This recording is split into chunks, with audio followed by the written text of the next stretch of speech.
February 2026ರಂದು Babaleshwar police ಠಾಣಾ ವ್ಯಾಪ್ತಿಯಲ್ಲಿ ನಂದಿ ಸಹಕಾರಿ ಶುಗರ್ ಫ್ಯಾಕ್ಟರಿ ವ್ಯವಸ್ಥಾಪಕರು ಒಂದು ಕಂಪ್ಲೇಂಟನ್ನು ಕೊಟ್ಟಿರ್ತಾರೆ.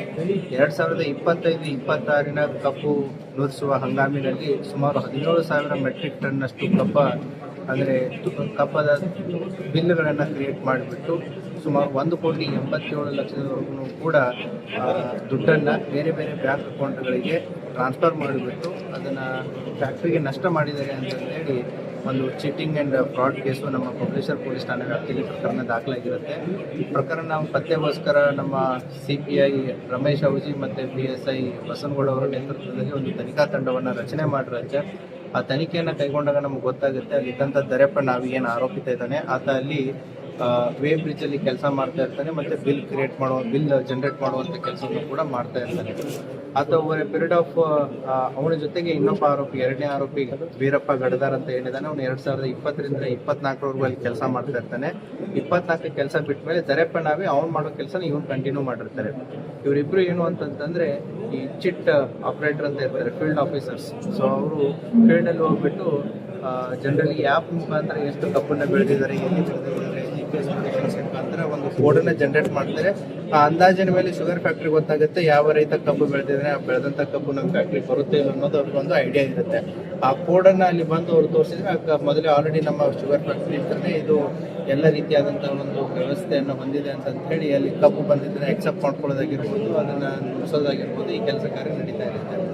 ಫೀಲ್ಡಲ್ಲಿ ಕೆಲಸ ಮಾಡೋರು ಮತ್ತು ಈ ಬಿಲ್ ಆಪರೇಟರು ಮತ್ತು ವೇ ಬ್ರಿಡ್ಜಲ್ಲಿ ಇದ್ದವರು ಸೇರಿಬಿಟ್ಟು ಸುಮಾರು ಓವರ್ ಎ ಪೀರಿಯಡ್ ಆಫ್ 2020-26 ಅಲ್ಲಿ ಈಗ ನಾವು ಪ್ರಕರಣದಲ್ಲಿರುವಂಥ 8 ಪ್ರಮುಖ ಆರೋಪಿಗಳು ಏನಿದ್ದಾರೆ ಅವರು ಕೊಟ್ಟಿರುವಂತಹ ಸುಮಾರು 93 ಜನರ ಹೆಸರಲ್ಲಿ ಅಕೌಂಟ್ಗಳಿಗೆ ಸುಮಾರು 34,000ಕ್ಕಿಂತಲೂ ಹೆಚ್ಚು ಮೆಟ್ರಿಕ್ ಟನ್ ಕಬ್ಬು ಬೆಳೆದೇ ಇಲ್ಲ ಫ್ಯಾಕ್ಟ್ರಿಗೆ ಬಂದಿದೆ ಅಂತ ಹೇಳಿ ಸುಮಾರು 12,34,00,000 ವರ್ತ್ ದುಡ್ಡನ್ನು ಈ 93 ಅಕೌಂಟ್ಗಳಿಗೆ ಸುಮಾರು 6 ವರ್ಷಗಳ ಕಾಲಾವಧಿಯಲ್ಲಿ ಟ್ರಾನ್ಸ್ಫರ್ ಮಾಡಿಬಿಟ್ಟು ಫ್ಯಾಕ್ಟ್ರಿಗೆ ಲಾಸ್ ಮಾಡಿರ್ತಾರೆ. ಆ ಹಿನ್ನೆಲೆಯಲ್ಲಿ 8 ಆರೋಪಿತರನ್ನ ಈಗ ಸುಮಾರು 2 to 3 months ಪೀರಿಯಡಲ್ಲಿ ಇನ್ವೆಸ್ಟಿಗೇಷನ್ ಮಾಡಿ ಇವರಿದ್ರೆ ಈಗ ಸುಮಾರು ನಾವು 11,32,00,000ವರೆಗೂ ಕೂಡ ರಿಕವರಿ ಮಾಡಲಾಗಿದೆ. ಇನ್ನೂ ಕೂಡ ಪ್ರಕರಣದಲ್ಲಿ 1 ಕೋಟಿಗಿಂತಲೂ ಹೆಚ್ಚು ದುಡ್ಡು ರಿಕವರಿ ಆಗೋದಿದೆ ಮತ್ತು ಇದರಲ್ಲಿ ಇನ್ನೂ ಕೂಡ ತನಿಖೆ ಮುಂದುವರೆದಿದೆ. ಇದರ ಉದ್ದೇಶ ಏನು ಅಂತಂತಂದರೆ ನಮ್ಮ ಬೇರೆ ಶುಗರ್ ಫ್ಯಾಕ್ಟ್ರೀಸ್ಗಳಲ್ಲಿ ಕೂಡ ಈ ರೀತಿ ಏನೋ ಮೋಸ ಆಗುವಂಥ ಸಾಧ್ಯತೆಗಳು ಇರ್ತವೆ ಅನ್ನುವಂಥದ್ದು ಶುಗರ್ ಫ್ಯಾಕ್ಟ್ರಿ ಓನರ್ಸ್ಗಳಿಗೆ ಆಗಿರ್ಬೋದು, ಶುಗರ್ ಫ್ಯಾಕ್ಟ್ರಿ ಮಾಲೀಕರಿಗೂ ಆಗಿರ್ಬೋದು, ಈ ರೀತಿ ಫೀಲ್ಡ್ ಲೆವೆಲ್ದಲ್ಲಿ ಆಗಿರ್ಬೋದು, ತೂಕದ ಲೆವೆಲ್ದಲ್ಲಿ ಆಗಿರ್ಬೋದು ಮೋಸ ಮಾಡುವಂಥ ಸಾಧ್ಯತೆಗಳು ಇರ್ತವೆ. ಅವರು ಕೂಡ ಅದನ್ನು ಎಚ್ಚರ ವಹಿಸಿ ಅದಕ್ಕೆ ಏನು ಚೆಕ್ಸ್ ಆ್ಯಂಡ್ ಬ್ಯಾಲೆನ್ಸಸ್ಗಳು ಬೇಕು ಅದನ್ನು ಮಾಡ್ಕೊಳ್ಳೋದಕ್ಕೆ ಇದೊಂದು ಪ್ರಕರಣ ಉದಾಹರಣೆಯಾಗಿ ಇರುತ್ತೆ. ಈ ಪ್ರಕರಣದಲ್ಲಿರೋ ಆರೋಪಿತರು ಕೆಲವೊಂದಿಷ್ಟು ಜನ ಆರೋಪಿತರು, ಒಟ್ಟು 6 ಜನ ಆರೋಪಿತರು ರಾಯಬಾಗ್ ತಾಲೂಕಿನವರಾಗಿದ್ದು, ಅದರಲ್ಲಿನೂ ಕೂಡ ಕೆಲವೊಂದಿಷ್ಟು ಜನದ ಮೇಲೆ ಈ ರೀತಿಯಾದಂಥ ಅಪವಾದಗಳಿದ್ದು ಅವರ ಮೇಲೆ ಹಾರೋಗೇರಿ, ಕಾಗವಾಡು ಮತ್ತು ಜಮಖಂಡಿ ಅಲ್ಲಿನೂ ಕೂಡ ಪ್ರಕರಣಗಳು ದಾಖಲಾಗಿದ್ದು ಕಂಡು ಬಂದಿದೆ.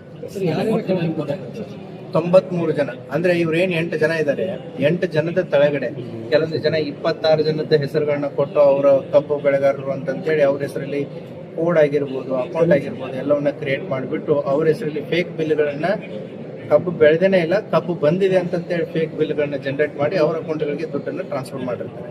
ಸರ್, ಈ 5 ವರ್ಷದ ಅವಧಿಯಲ್ಲಿ ಅವ್ರೇನು ಅಮೌಂಟ್ ಟ್ರಾನ್ಸ್ಫರ್ ಮಾಡ್ತಾರಲ್ಲ ಅವರು ವಿಡ್ರಾಲ್ ಮಾಡ್ಕೊಂಡು ಕೆಲವೊಂದಿಷ್ಟು ಅಕೌಂಟಲ್ಲಿ ರಿಟರ್ನ್ಸ್ ಆಗಿದೆ, ಕೆಲವೊಂದಿಷ್ಟು ಅವರು ಬೇರೆ ಅವ್ರು ತಗೊಂಡಿದ್ರು, ಅವ್ರ ಕಡೆಯಿಂದ ರಿಕವರಿ ಕೂಡ ಆಗಿದೆ.